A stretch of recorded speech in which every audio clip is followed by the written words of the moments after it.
बिस्मिल्लाहिर्रहमानिर्रहीम। अस्सलाम वालेकुम। 5th क्लास, कैसे हैं बेटा?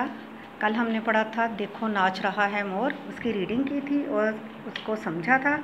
ठीक है, आज हम उसकी आगे अल्फाज मायने करेंगे।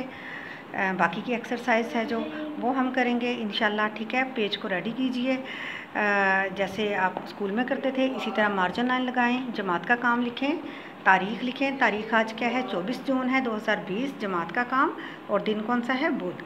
उन्वान क्या है? देखो नाच रहा है मोर। अल्फाज मायने हैं। पहला लफ्ज़ क्या है? धरती। धरती का मतलब है ज़मीन। रुत मौसम।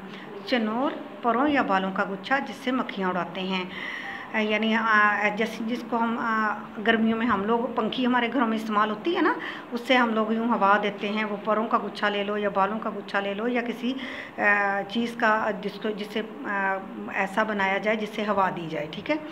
सावन भादों कौन सा? बारिश के 2 महीनों के नाम है। ये देसी महीनों के नाम हैं। इसको सावन भादों, जिसको जुलाई और अगस्त का महीना होता है, ये बरसात के मौसम होते हैं। ठीक है, बरसात का मौसम है। तंबूर एक साज का नाम है। कलियाँ कली की जमा है। अनखिला फूल जो अभी मुकम्मल तौर पे फूल नहीं बना, अभी छोटी से खिलाई है। कौंपल शगुफ़ा यानी कली, यानी वो भी कौंपल का मतलब भी शगुफ़ा है और कली ही है। गुलजार चमन बाग गहने जेवरात। घंगूर गहरे बादल घटा। हरियाली क्या है? सब्ज़ा। आगे आपने करना है वाहद जमा। ठीक है, रुत रुतें। कौंपल कौंपलें। पेड़ पेड़ों।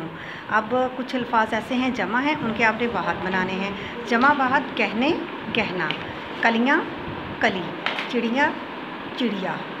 तो चलें ठीक है बेटा, आज हम इतना आपके लिए। ठीक है, बाकी की एक्सरसाइज हम कल करेंगे। इसे अच्छे से लर्न करना है और अपनी कॉपी पे नोट करना है। ओके जी, अल्लाह हाफ़िज़।